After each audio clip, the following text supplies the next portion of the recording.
Bienvenue au balado L'investisseur transformé. Avez-vous l'impression qu'il y a trop d'options et d'opinions vous disant comment investir et planifier votre avenir financier? Grâce à son approche simple et directe, l'animateur Ruben Antoine de la firme Toulette Matthews et Associés vous guide à travers la complexité de l'industrie financière. Les sujets abordés dans ce balado vont transformer votre expérience d'investissement et augmenter vos chances de devenir libre financièrement pour toujours. Bonne écoute! Ici Ruben Antoine, votre animateur du podcast L'investisseur transformé. Aujourd'hui, l'épisode est le premier d'une série de plusieurs épisodes où nous allons couvrir le sujet de la valeur du conseil financier. Pourquoi? C'est parce que dans ce moment, il y a plusieurs plateformes d'investissement en ligne, il y a plusieurs outils technologiques qui permettent à tout le monde d'accéder au marché financier, de transiger à la bourse et des fois, on peut le faire en un clic avec notre téléphone intelligent.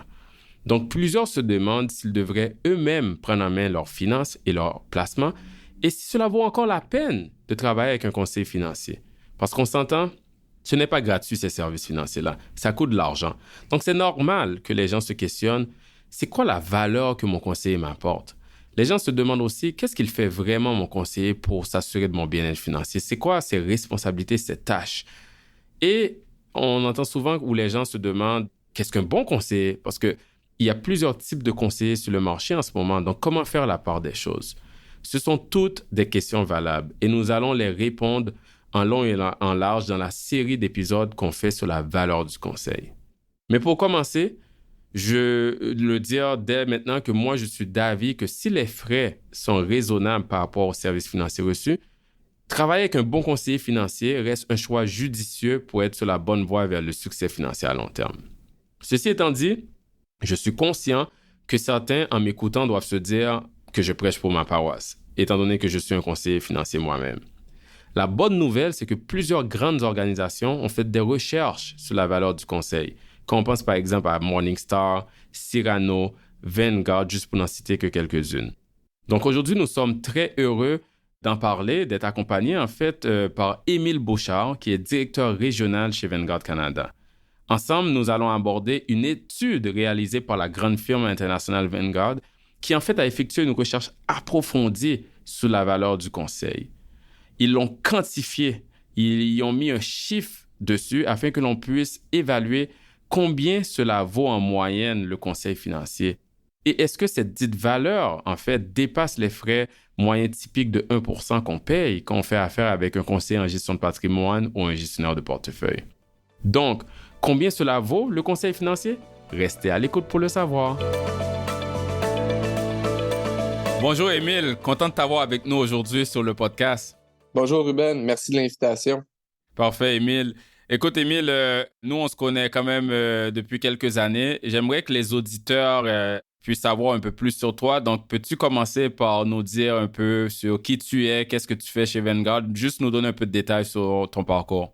Absolument. Je travaille avec nos clients qui sont les firmes d'investissement indépendantes, les bureaux familiaux et les conseillers financiers en valeur mobilière d'un peu partout dans l'Est du Canada. Vanguard, on est surtout reconnu dans l'industrie d'avoir un gros département de recherche. Donc, une facette de mon travail, c'est vraiment de partager nos études avec mes partenaires. Ça peut varier là, d'une multitude de sujets allant de l'économie à la construction de portefeuille ou encore la finance comportementale. Sinon, sur un plan plus personnel, je me décrirais comme un passionné des marchés financiers. Puis ça rend un peu ma femme folle parce qu'à toutes les fois que je commence un nouveau livre, c'est soit sur la bourse ou c'est soit sur l'investissement. Je sais pas si tu te reconnais là-dedans, Ruben. Mais... Moi, je me connais vraiment là-dedans aussi parce que ma blonde, elle est dans un autre domaine complètement. Puis des fois, parler de chiffres, elle voit que c'est ma passion, mettons. Exact. Mais moi, j'ai découvert mon intérêt assez jeune, mais je pensais pas nécessairement travailler dans le domaine jusqu'à ce que j'arrive à l'université. Puis les cours de finance m'ont vraiment redonné un goût pour les études. De fil en aiguille, j'ai travaillé pour une banque, une société d'investissement de Boston, ce qui m'a aussi ensuite ouvert les portes chez Vanguard. Ça fait pratiquement 6 ans déjà. Donc, ça passe vite. En effet, écoute, tu parlais du fait que tu travailles dans tout ce qui est recherche et tout chez Vanguard et de faire un peu d'éducation ou de guider tes clients à travers ça. Moi, je suis un grand fan de non seulement tout ce qui est basé sur la recherche, comme tu le sais, et notre firme aussi, mais on est aussi un grand fan de Vanguard. On a fait un épisode complet en mai de l'an dernier, en fait, avec un de tes collègues sur les grands principes de placement de Vanguard, qui sont en fait les meilleurs principes universels d'investissement. Donc, pour plus d'infos sur la firme Vanguard, j'invite les auditeurs à aller l'écouter. Cet épisode-là, c'est l'épisode 6 qu'on a sorti en mai 2022. Ceci étant dit, Émile, aujourd'hui, nous allons parler de la valeur ajoutée d'un conseiller financier. Donc, en fait, pourquoi ça vaut vraiment la peine pour un investisseur de travailler avec un conseiller et qu'est-ce que ça peut lui apporter? Parce qu'on sait que les clients, ils payent un frais, donc qu'est-ce qu'ils vont avoir en retour? Et comme tu le sais, Émile, je le disais plus tôt, on aime les études dans notre firme, on aime les recherches, les données probantes. Donc, on sait que Vanguard a fait des études sur ce sujet pour essayer, en fait, de quantifier, de mettre un chiffre sur la valeur ajoutée du conseil. Peux-tu nous en dire un peu plus sur, justement, l'étendue de cette recherche que Vanguard a faite sur le sujet? Oui, absolument. Ben, chez nous, ça a commencé en 1997. Puis ça a commencé quand on a ouvert notre business de conseil, puis qu'on a commencé à faire des plans financiers aux investisseurs particuliers aux États-Unis. Puis comme tu sais, là, on a une culture d'entreprise fondée sur des preuves. En anglais, on dit evidence-based investing. Puis on voulait bien comprendre le rôle d'un conseiller, puis comprendre et connaître leur valeur ajoutée. On a engagé à l'époque des conseillers financiers d'expérience qui avaient des très belles carrières, puis qui géraient plusieurs milliards d'actifs sous gestion. Puis on voulait qu'ils nous partagent les recettes de leur succès. Les anciens conseillers qu'on a engagés sont vraiment la fondation de notre équipe de recherche. Les premières études sur la valeur du conseil qu'on a publiées, c'est en 2001. Depuis le début, là, depuis 20-25 ans, on a analysé des millions de comptes, puis on a produit une trentaine de recherches sur la valeur du conseil. Quand même, OK. Donc, c'est quand même une étude, une recherche qui est assez robuste, basée sur plusieurs données. Absolument. Puis j'ajouterais que depuis le début, là, il y a eu une grande évolution dans notre industrie. Il y a eu des nouvelles percées technologiques. Mais je dirais que l'essence et le cœur de notre thèse initiale, la valeur du conseil, sont encore très intacts aujourd'hui. Sans dévoiler de punch, je peux dire que c'est vraiment centré sur l'humain et les relations qu'on développe. T'sais, en bout de ligne, l'humain, on est vraiment une bête sociale et émotionnelle. Puis le conseiller financier vient ajouter beaucoup de valeur dans cette relation-là. OK, c'est intéressant parce que, tu sais, si on remonte un peu dans le temps, Émile, traditionnellement, les gens, ils travaillent avec des conseillers financiers afin que ceux-ci puissent sélectionner, par exemple, des titres de placement, des actions, des fonds d'investissement qui allaient ensuite, selon eux, apporter une super performance, un meilleur rendement aux clients. On voit aussi des gens travailler ou engager des conseillers financiers afin que celui-ci puisse essayer d'anticiper le marché, tu sais, gérer le portefeuille activement en entrant ou en essayant de sortir du marché au bon moment, au moment approprié. Moi, j'aimerais que tu nous dises, selon toi et selon les recherches de Vanguard, est-ce que la valeur d'un conseiller vient justement de ça, d'essayer de générer des rendements à travers la sélection de titres ou l'anticipation du marché? Ou est-ce que ça vient de quelque chose d'autre? Qu'est-ce que les recherches disent par rapport à cette façon de gérer les portefeuilles des clients, mais d'avoir ce genre de relation-là aussi avec les clients? Oui, il y a plusieurs études sur le sujet, Ruben. Puis une des premières recherches, puis une des plus connues, c'est celle de Brinson, Hood, Biebauer, qui a été publiée en 1986. Ils ont trouvé à l'époque que le rendement à long terme était expliqué à 92% par la répartition d'actifs, puis la sélection de titres et le market timing contribuent à seulement 8% de l'explication long terme. Donc, la décision la plus importante, selon Vanguard, quand on bâtit notre stratégie d'investissement, c'est de loin la répartition d'actifs. C'est pour les auditeurs, là, c'est quoi la répartition d'actifs? C'est vraiment comment le pourcentage d'actions sera dans le portefeuille versus le pourcentage de revenus fixes ou encore comment qu'on aura d'investis dans les actions canadiennes versus les actions américaines, etc. Puis dans les faits, nous, ce qu'on dirait, c'est que les études le démontrent, plus qu'on transige, plus qu'on essaie de spéculer, plus qu'on risque de faire des erreurs, puis les probabilités augmentent que ça enlève du rendement à nos clients. C'est fou comment c'est contre-intuitif, hein? Dans le fond, tout est dans la décision de qu'est-ce qu'on met dans notre portefeuille lors de la construction du portefeuille, alors que les gens pensent que, même maintenant, moi, des fois, quand je dis qu'est-ce que je fais dans la vie, les gens me demandent, des amis, des voisins me demandent, OK, quelle action que je devrais acheter qui va super performer pendant les prochains 5 ans? Mais les études ont montré que c'est pas nécessairement cette décision-là qui apporte le plus de valeur. Absolument, Ruben. Non, c'est ça. Les bonnes décisions d'engager un conseiller, ça provient vraiment des activités qu'on peut contrôler. Puis malheureusement, le futur reste incertain. Essayer de prévoir les guerres, les pandémies, les baisses, les hausses de marché, ben, en bout de ligne, c'est hors de notre contrôle. Fait que si un conseiller gagne un client parce qu'il fait miroiter des choses qui sont hors de son contrôle, ben, il risque de les perdre pour les mêmes raisons. Éventuellement, ouais, c'est fou. Exactement. Donc là, allons vraiment dans la valeur ajoutée d'un conseiller selon votre étude, qui est, d'après tous les documents que j'ai lus que tu m'as partagés avant, est d'environ 3%. Et 3% net de l'impôt et des frais. Donc ça voudrait dire que travailler avec un conseiller, ça équivaut à peu près en moyenne d'ajouter annuellement à long terme 3% de plus à ses rendements de placement. Peux-tu nous en dire un peu plus? Comment vous êtes arrivé à 3%? Oui, ben, il faut savoir que le 3%, c'est une moyenne. Puis pour certains clients, la contribution du conseiller va être beaucoup plus que 3%. Pour d'autres, ça peut être plus bas. La valeur va varier d'une année à l'autre, puis selon la situation de chacun des investisseurs. Ça peut être ajouté très rapidement puis considérablement, surtout dans les périodes de volatilité des marchés, mais ça peut aussi être ajusté lentement. T'sais, les situations sont vraiment uniques à chacun. Le 3%, c'est une moyenne estimée qu'on a fait pour le long terme.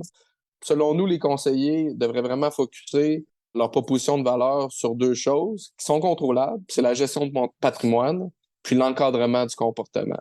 Notre étude, on décortique les tâches quotidiennes des conseillers, puis on quantifie cette valeur ajoutée-là pour chacune des tâches. Puis j'ajouterais même qu'il y a certains services qui sont difficilement quantifiables, comme la planification successorale, les conseils sur l'assurance de soins longue durée, les dons de bienfaisance, mais ça ajoute aussi beaucoup de la valeur.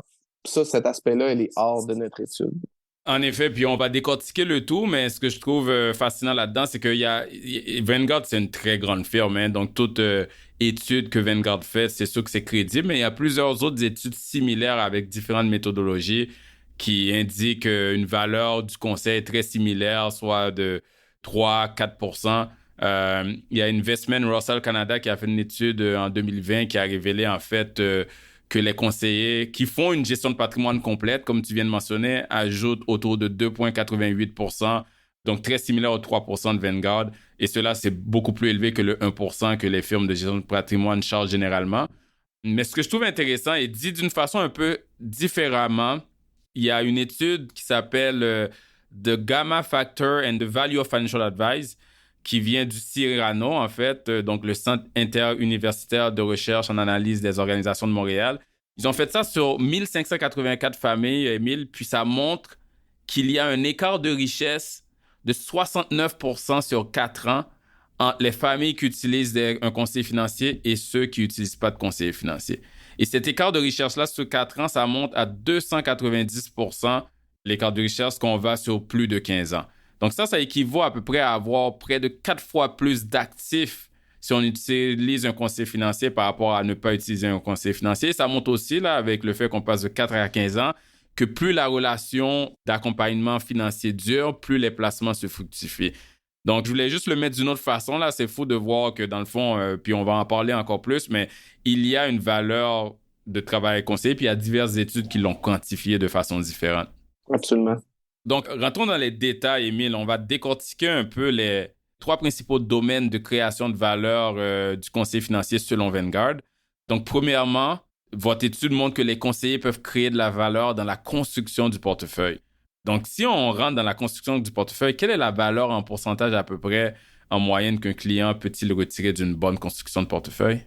On estime que 50% de la valeur d'un conseiller, ce qui revient à peu près à 1,5% là, annuellement, provient de quelques tâches comme savoir comment rebalancer un portefeuille, utiliser des véhicules d'investissement qui minimisent les coûts, faire un emplacement des actifs entre les comptes taxables et non taxables, puis aussi avoir une bonne stratégie de décaissement qui minimise nos factures d'impôt à la retraite.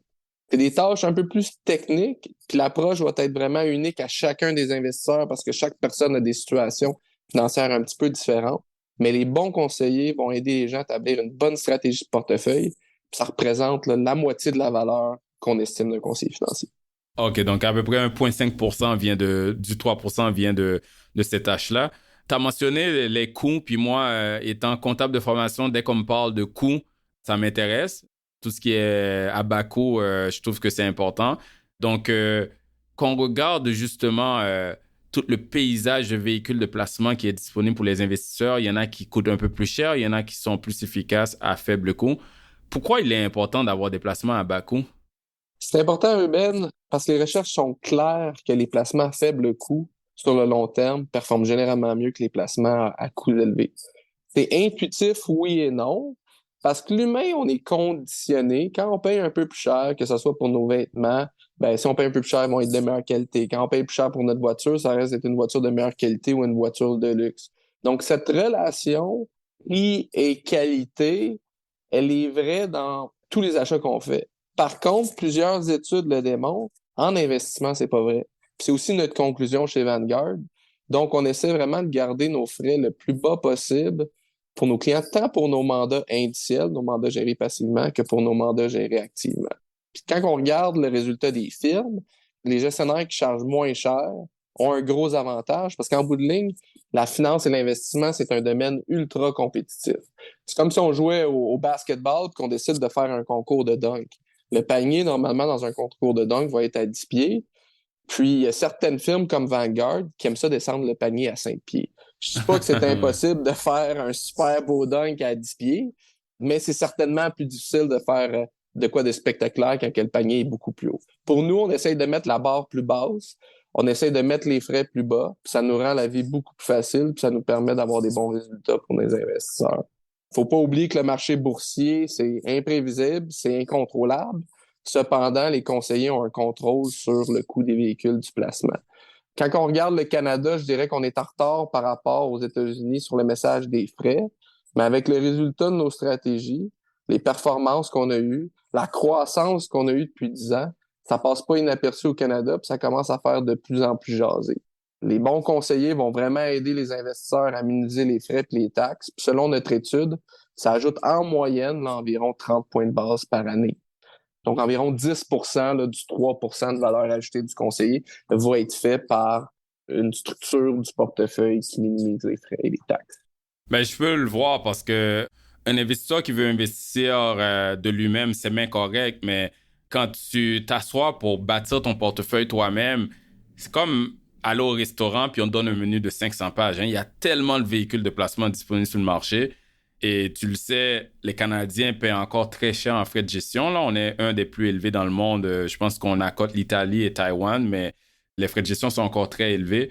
Puis juste le faire soi-même ou être accompagné de faire un bon survol du marché pour choisir les bons véhicules de placement à bas frais, après, on épargne de l'argent chaque année, hein, en payant moins de frais, moins d'impôts, parce que l'impôt aussi, c'est un coût, là. Donc, choisir des placements à une haute efficacité fiscale, un bateau de rotation très important. Donc, c'est une façon facile, je suis complètement d'accord avec toi, de juste apporter de la valeur aux investisseurs définitivement.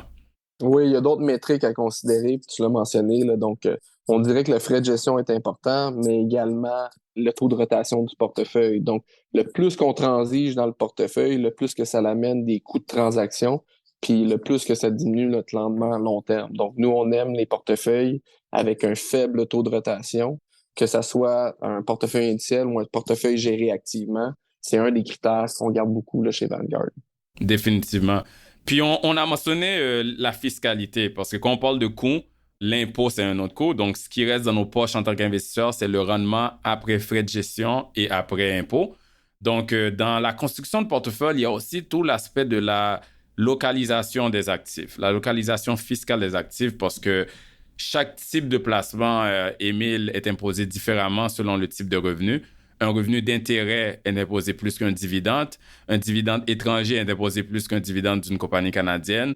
Et le gain en capital, qui est un autre type de revenu, est le moins imposé. Donc, dépendant de où on place nos actifs, est-ce qu'on met les obligations qui font des revenus d'intérêt dans le REER ou dans un compte taxable? Est-ce qu'on met les actions étrangères dans un CELI ou un compte taxable? Ça peut avoir un impact. Et est-ce que les conseillers, Émile, qui passent du temps à faire cette analyse-là lors de la structuration du portefeuille de leurs clients pour mettre les actifs dans le bon emplacement, dans le bon compte approprié pour une meilleure optimisation fiscale, est-ce que cela, ça apporte de la valeur? Absolument. Selon nos études, là, la localisation des actifs entre les comptes imposables et les comptes fiscalement avantageux peut créer une valeur à chaque année. On estime cette plus-value-là à 60 points de base, donc à 0,60. Puis, comme tu as mentionné, ça s'accumule au fil du temps. C'est d'un point de vue fiscal, une construction de portefeuille optimale va vraiment réduire la facture d'impôt, puis ça va moins effriter votre patrimoine au fil du temps. C'est dans le fond, juste une bonne localisation des actifs peut payer une bonne portion du frais d'un conseiller financier. Ah ouais, OK. C'est fou. Ce que je trouve intéressant avec notre conversation jusqu'à maintenant, Émile, c'est que, c'est comme tu le sais, là, le service qu'on offre dans mon domaine, le conseil financier dans son ensemble, c'est un service intangible. Hein? C'est pas comme aller acheter, mettons, une auto ou aller acheter tout ce qui est tangible. Donc, des fois, il y a beaucoup des tâches ou des actions qu'on fait que le client ne voit pas nécessairement. Comme on parle de localisation d'actifs, de structuration de portefeuille, nous, on rencontre nos clients, on parle du marché, des fois, il y a des services que le client peut voir, comme, mettons, s'asseoir pour faire une planification de retraite.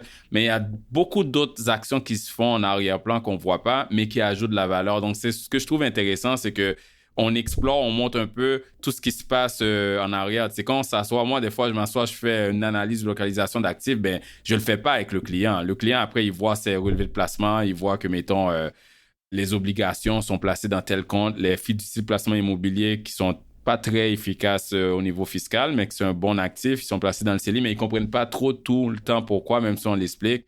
Donc, je trouve ça intéressant que tu décris la valeur de ça. Et il y a un chiffre qui vient de la recherche de Vanguard par rapport à qu'est-ce que ça peut apporter. On va passer au deuxième domaine. On continue à développer sur la valeur du conseiller. Tout ce qui est les services, justement, un peu plus étendus de la gestion de patrimoine, les conseils financiers en tant que tels, quelle valeur ça peut apporter aux clients de ce côté-là? Oui, ben au-delà de la gestion du portefeuille qu'on vient de parler, il y a tous les services liés au plan financier qui aident les clients à atteindre leurs objectifs de retraite. Puis ces services-là, ça inclut de faire un plan pour leur épargne, leurs dépenses, de savoir les niveaux d'endettement à respecter, l'accompagnement au niveau des assurances. Il y a des stratégies aussi de dons de bienfaisance qui peuvent être faites dans certains cas. Il y a des services de planification successorale et autres services de retraite. T'sais, en fin de compte, le conseiller financier, c'est votre coach financier ou c'est l'équivalent d'avoir son propre CFO personnel, CFO, Chief Financial Officer de votre maison. Puis on devrait être capable de consulter cet individu-là pour toutes nos grosses décisions financières, puis pour vraiment avoir un son de cloche d'un expert externe que lui voit une multitude de situations dans son quotidien, parce que c'est ça un conseiller financier, il voit des centaines de cas, des centaines de situations par année, puis qui sont vues à son quotidien, puis il peut venir vous accompagner puis vous conseiller dans vos grosses décisions que vous avez à prendre. Oui, à la base, ça, c'est le rôle du conseil, c'est tout le guide financier. J'imagine tout cet aspect-là, c'est pas facilement quantifiable, comme tu as dit plus tôt, parce que c'est très personnel aussi. Est-ce que ça ajoute beaucoup dans la valeur totale du 3% ou ça ajoute peu? Ça a l'air de quoi le poids de tout ce qui est le conseil financier selon l'étude? Ben, en fait, on n'a même pas inclus dans le 3% tout cet aspect-là parce que c'est tellement difficile à quantifier. On va arriver un petit peu plus tard, mais il y a la gestion du comportement qui est un petit peu plus quantifiable. Donc, on pourrait dire que le plan financier, puis tout ce qui est d'intégrer une certaine discipline à nos clients, fait partie aussi de la gestion du comportement. Puis on croit que c'est la grosse facette d'un conseiller financier. Ben justement, Émile, parlons-en de l'encadrement du comportement. Quand je regarde la recherche de Vanguard sur la valeur du conseiller, il y a une grosse partie de l'estimé de 3% qui vient de justement tout l'encadrement comportemental pour les clients. Puis je sais que moi, personnellement, c'est une de nos tâches les plus importantes en tant que conseiller, mais je sais aussi que c'est pas nécessairement la tâche qui est le plus facile à démontrer aux clients pourquoi c'est crucial. Parce que, comme je disais tantôt, là, ça peut être très intangible, ça aussi, pour les gens. Donc, peux-tu nous parler un peu plus de l'aspect crucial? Pourquoi, pour les investisseurs, une grosse partie de la valeur du conseiller, ça vient de ça, là, de la gestion des émotions en placement, de l'encadrement du comportement? On estime que l'encadrement comportemental ou le coaching comportemental, on peut appeler ça comme on veut, ajoute environ la moitié du 3%, donc c'est un autre 1,5% par année. La raison principale que le coaching comportemental est si important, c'est que les humains, en bout de ligne, on a des biais comportementaux, puis la finance, puis les marchés financiers en font ressortir plusieurs.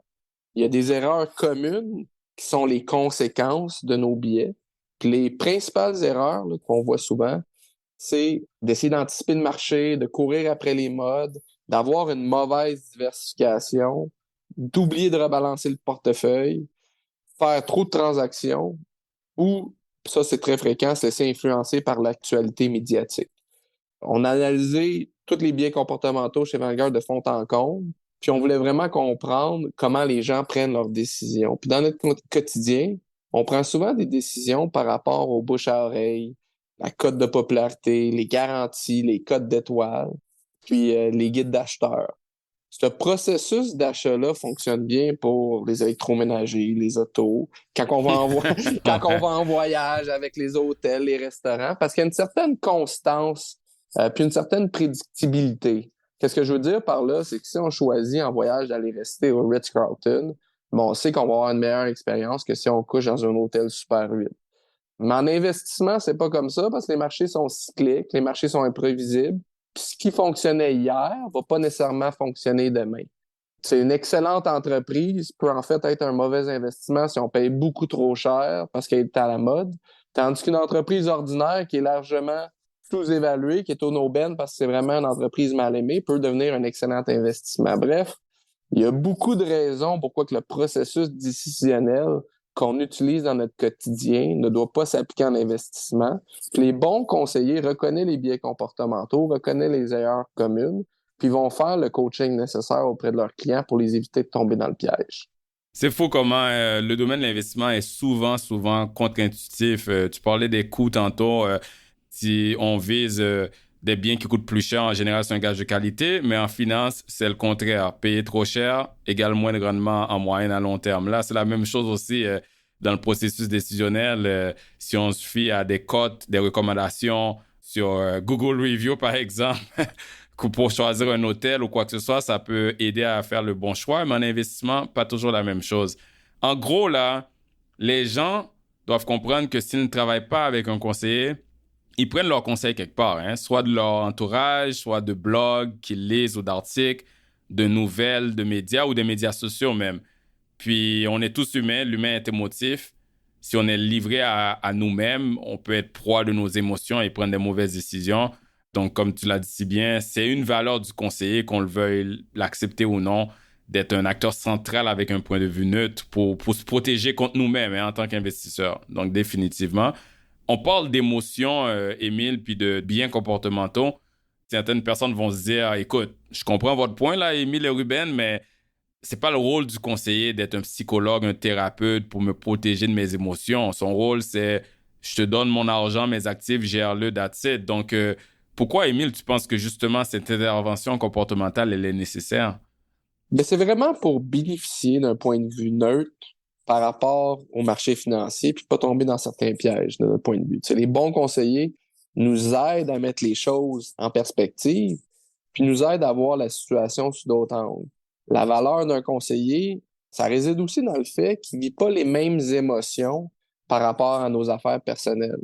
Ça permet à l'investisseur de pousser sa réflexion un peu plus loin puis de prendre des meilleures décisions, surtout quand on est sur le coup de l'émotion. Tu sais, si le conseiller empêche une erreur grave dans des marchés difficiles comme on vient de vivre en 2020 ou 2022, ça peut justifier leurs frais pendant longtemps. Tu sais, si on pense même aux meilleurs athlètes de tous les temps, là, je pense à Tom Brady, Jack Nicklaus, Mohamed Ali, ils avaient tous des coachs. Pourtant, c'était des super performeurs dans leur sport respectif, mais d'avoir un coach dans leur coin, ça leur permet vraiment d'être bien encadrés et de maximiser leurs chances de succès.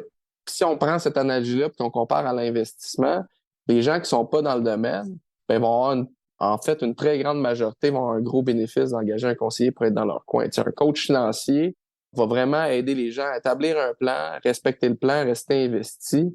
Ça peut faire une grosse différence pour la retraite des gens. C'est tellement facile de remettre à plus tard son plan de retraite, dépenser un petit peu plus que prévu.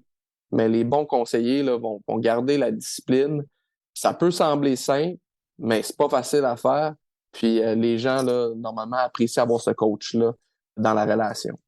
J'imagine justement que la valeur la plus significative, qu'on reste dans l'encadrement comportemental, va venir dans les périodes difficiles du marché, comme par exemple qu'on voit l'année passée quand le marché a baissé ou durant la pandémie quand le marché avait vécu une grande chute en février-mars.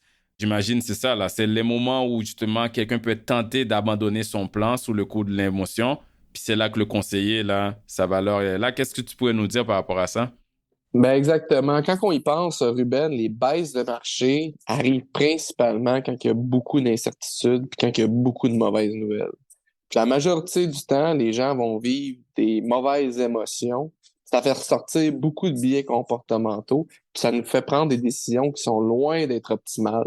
Tu sais, les grands mouvements de panique dans l'histoire ont créé des excellentes opportunités d'achat, mais quand on est dans ces moments-là, c'est souvent la fin du monde.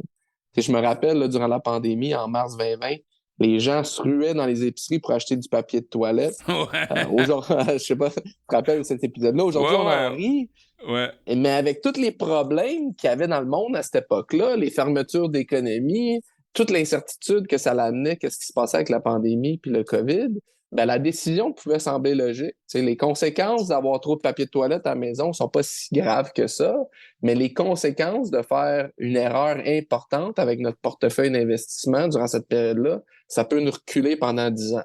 Les bons conseillers vont garder la tête froide, vont vous aider à mettre les choses en perspective, puis moi, je peux vous garantir qu'il y a quelque chose dans le futur qui va arriver. Il va y avoir un événement terrible, une récession grave ou autre chose. Mais si votre portefeuille est bien construit selon votre tolérance au risque, au stage de vie que vous êtes, ben ça n'aura aucune importance sur votre plan de retraite parce que le bon conseiller financier va avoir déjà inclus ça dans votre planification de retraite, etc. là. Puis quand on regarde en arrière, le marché avait baissé entre février et mars 2020. On sait qu'est-ce qui s'est passé après. Ceux qui sont restés investis ont bénéficié de la hausse, quasiment le retour du marché vers la hausse en V jusqu'à la fin de l'année 2020. Même chose, hein, l'année passée n'a pas été une année facile pour les marchés. 2022 a été une année baissière.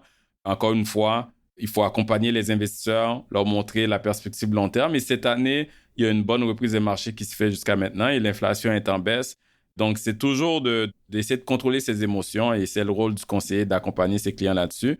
Mais on parle beaucoup de baisse du marché, mais il y a aussi un rôle quand il y a une euphorie dans les marchés ou un placement à la mode. Tu sais, en tant qu'humain, des fois, on ne veut pas manquer le bateau, on ne veut pas manquer le train. Là. Je ne sais pas c'est quoi l'expression, mais tu sais, quand on voit nos amis qui ont investi dans des placements en vogue, là, qui montent comme ça se peut pas, on a l'impression de ne pas faire partie du party. Moi, Émile, j'ai un exemple. J'ai un client à un moment donné qui m'avait appelé, qui m'avait dit qu'il veut investir.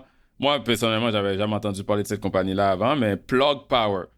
Donc, si vous regardez l'évolution de l'action de Plug Power, là, en 2020, l'action était autour de 3 dollars. Jusqu'à, on va dire, janvier 2021, là, l'action était rendue à environ 60 dollars. Donc, il y a vraiment une montée intense. Puis en début 2021, le client, il m'appelle, il me dit, écoute, Plug Power, là, ils font des batteries. Hein. Il me dit, les batteries, c'est l'avenir. Il y a toujours les raccourcis cognitifs. Ah oui, cette technologie-là, c'est l'avenir, donc il faudrait mettre notre argent là-dedans. Donc, les batteries, c'est l'avenir. Pense à tous les véhicules électriques. Tous les gouvernements s'en vont vers là. Puis là, moi, je lui ai dit de faire attention avec ça. Puis on en a parlé en long et en large. Puis éventuellement, il n'a pas investi dedans. Mais écoute, moi, je ne vois pas l'avenir. Hein. Je ne peux pas prétendre que je voyais qu'est-ce qui allait venir. Mais c'est juste les grands principes généraux de l'investissement. Tu sautes pas sur une action parce que tout le monde en parle, parce que ça a l'air d'être l'avenir, sans faire des analyses, sans que ça fasse du sens dans ton portefeuille. Tu le fais pas juste pour l'appât du gain. Ben, en fin de compte, justement, il n'a pas investi dedans. Et moi, je voyais pas l'avenir, mais c'est ça qui est arrivé. L'action, là, si vous regardez après, là, ça a chuté de façon vertigineuse. Puis ça, c'est un exemple que je peux en donner des dizaines d'autres. En gros, là, c'est un peu ça mon rôle et le rôle de tout bon conseiller, comme tu viens de le dire, Émile, c'est non seulement de garder les gens investis quand ça baisse et même de faire plus d'achats quand les marchés baissent, mais aussi quand ça monte aussi pour certaines actions, de ne pas se laisser influencer par nos émotions, de changer notre plan juste pour sauter sur des placements spéculatifs. Absolument. Là, les gens qui détenaient Plug Power, ils auraient dû appliquer leur technique de rebalancement et trimer de la position. Mais là, Exact. l'humain veut faire l'inverse. Exact. L'humain veut toujours acheter quand ça monte et vendre quand ça baisse, alors qu'il faut faire le contraire. Il faut acheter quand ça baisse et vendre quand ça monte. Mais là, Émile, je t'amène sur un autre sujet complètement... tu sais, comme tu le sais, de nos jours, on parlait de Plug Power, qui est tout ce qui est la nouvelle technologie et tout, mais justement, quand on va dans l'investissement, la technologie puis les outils là par rapport à ça ont vraiment évolué. Hein? Il y a eu l'avènement, juste quand on parle de l'évolution de la finance, des véhicules de placement efficaces comme les fonds négociés en bourse qui ont démocratisé l'accès à l'investissement. Et ce qui est une bonne chose, tout le monde peut investir maintenant avec un peu d'argent. Mais il y a aussi beaucoup de plateformes de courtage en ligne où on peut transiger à la bourse à bas prix. Il y a des robots conseillers qui gèrent des portefeuilles automatiquement. Et là, on parle beaucoup de plus en plus de l'intelligence artificielle qui va amener, comme toute autre industrie, qui va amener l'industrie financière à un tout autre niveau. Donc, c'est sûr qu'on se questionne en général avec la rapidité à laquelle la technologie progresse. Est-ce que le conseiller financier humain va être encore pertinent à l'avenir? Tu sais, qu'est-ce que tu penses, Émile, que le conseiller financier humain aura comme valeur par rapport à un robot conseiller qui utilise l'intelligence artificielle, par exemple? Je crois qu'on est très bien placé pour répondre à ta question, Ruben, puisqu'environ une dizaine d'années, on a ouvert un robot conseiller aux États-Unis qui s'appelle Vanguard Digital Advisor. OK. Aujourd'hui, on est rendu le plus grand robot conseiller de la planète avec 130 milliards d'actifs sous gestion, ce qui nous permet vraiment de voir une multitude de situations réelles avec des clients robots conseillers, mais aussi avec des clients qui utilisent un conseiller humain parce qu'on a aussi beaucoup de conseillers humains chez Vanguard aux États-Unis, évidemment. Malgré qu'on croit que l'offre robot conseiller a ses mérites, puis ça va continuer de s'améliorer avec la poussée des technologies puis l'intelligence artificielle, comme tu as mentionné, les conclusions de nos recherches est vraiment que l'humain reste un humain. Établir des liens de confiance, entretenir une bonne relation, ça développe une certaine loyauté qui n'existe pas sur les plateformes technologiques. Tout l'aspect coaching comportemental aussi qu'on a parlé durant le podcast est manquant avec les plateformes de courtage technologique et les robots conseillers. Et puis, qu'est-ce qui est intéressant, c'est qu'on a fait un sondage avec nos clients, puis la perception de la valeur ajoutée de nos clients qui utilisent un conseiller humain, c'était de 5 de valeur ajoutée par année, tandis que la perception de la valeur ajoutée de nos clients qui utilisent un robot conseiller, notre robot conseiller, c'était de 3 par année. Ça signifie que les gens qui font affaire avec un humain voient plus de valeur à la relation que les gens qui font affaire avec notre robot conseiller. Puis l'autre point intéressant, c'est que 90% de nos clients qui font affaire avec un conseiller humain ne considèrent pas transférer vers une plateforme technologique, tandis que 88% de nos clients qui font affaire avec le Vanguard Digital Advisor considèrent faire le changement éventuellement vers un conseiller humain dans le futur pour justement entretenir cette relation de confiance-là qu'ils n'ont pas en ce moment. En ce moment, les services qu'ils ont, c'est vraiment des services plus techniques de construction de portefeuille et de rebalancement. Mais les gens sont quand même à la recherche de cette relation-là avec un conseiller qui peut les orienter, les conseiller sur une multitude de sujets. C'est fait qu'en bout de ligne, le futur de notre industrie, on croit que les conseillers humains vont de plus en plus bénéficier des nouvelles technologies. Ça va leur permettre d'automatiser certaines tâches, des tâches que nous, on décrirait à faible valeur ajoutée, pour se libérer du temps pour vraiment aller se concentrer sur l'humain, puis aller faire le coaching comportemental, puis l'encadrement comportemental nécessaire à leur clientèle. Ben, je peux le voir, et même dans notre pratique actuelle, on utilise beaucoup d'outils technologiques, comme tu viens de dire, dans la gestion du portefeuille, mais quand il y a, par exemple, un entrepreneur qui pense vendre son entreprise, qui veut se faire accompagner, qui veut quelqu'un qui coordonne tout le côté fiscal, le côté financier, et même le côté... on fait des rencontres, par exemple, Émile, des fois, avec les membres de la famille. On amène un expert externe qui est spécialisé dans le coaching familial aussi pour parler avec les enfants, ce qui vont hériter le patrimoine ou s'ils veulent être dans la business. Ça, on s'entend, là, juste cet exemple-là, un robot va avoir de la difficulté à faire ça. Donc, je peux comprendre qu'est-ce que tu veux dire. Il y a certaines tâches que c'est l'humain qui ajoute cette valeur-là. Le robot va difficilement, je sais pas, en 2500, là, mais de nos jours, ça va être difficile pour un robot de remplacer ces tâches qui sont vraiment des tâches de base fondamentales humaines. Ouais, avant que les robots démontrent de l'empathie puis démontrent certaines émotions, c'est pas demain, là. Exact. Écoute, Émile, j'ai vraiment aimé parler de ce sujet-là parce que nous, quand on rencontre des clients, c'est bien beau que nous, on voit la valeur qu'on apporte aux clients et beaucoup de clients le voient aussi, mais des fois, certains nouveaux clients, des fois, ils se posent la question. Donc, le fait que Vanguard a pu quantifier avec un chiffre qu'est-ce que ça apporte moyennement, généralement, un conseiller, je trouve ça vraiment fascinant. À peu près 1,5% vient de tout ce qui est la construction de portefeuille, les services de conseil financier et la gestion de patrimoine. Et un autre 1,5% à peu près vient du côté de l'encadrement, le coaching comportemental. Merci d'avoir fait le tour pour nous. Mais avant qu'on se quitte, On a quand même touché à plusieurs points. J'aimerais quand même que tu nous dises, est-ce que tu as un message ou un sommaire final ou quelques leçons à tirer de tout ce qu'on vient de partager? Absolument. Ce qu'on recommande, Ruben, comme tu sais, Vanguard, on propose plusieurs types de placements, que ce soit indiciel ou géré activement à faible coût, mais il y a vraiment une idée centrale qui règne au sein de nos conseils.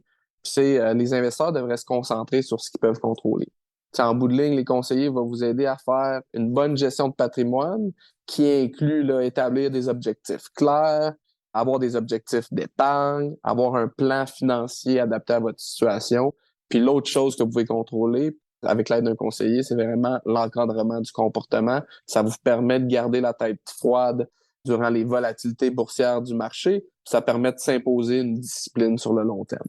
Le rôle d'un conseiller, c'est d'agir en tant qu'un gérant de patrimoine, un planificateur financier, un accompagnateur comportemental. Donc, je pense que c'est là la vraie valeur.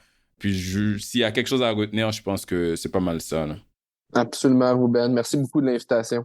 Merci beaucoup à toi, Émile, et puis à tous les auditrices et auditeurs. Je vous remercie pour votre écoute. N'hésitez pas à partager le podcast. N'hésitez pas à laisser un commentaire dans votre application de podcast. Le plus de personnes qui peuvent en bénéficier, le mieux. Merci et à la prochaine. Vous venez d'écouter L'Investisseur transformé, animé par Ruben Antoine. Veuillez visiter le site web tma-invest.com pour vous abonner au balado, demander une copie gratuite du livre L'Investisseur transformé et pour en savoir plus sur la façon dont notre firme aide les investisseurs à atteindre leurs objectifs financiers. Merci. Les investissements et stratégies financières doivent être évalués en fonction de vos objectifs personnels. Les auditeurs doivent alors effectuer leurs propres recherches et consulter un conseiller dans le domaine avant de prendre des décisions sur leur placement et finances personnelles avec les informations fournies dans ce balado.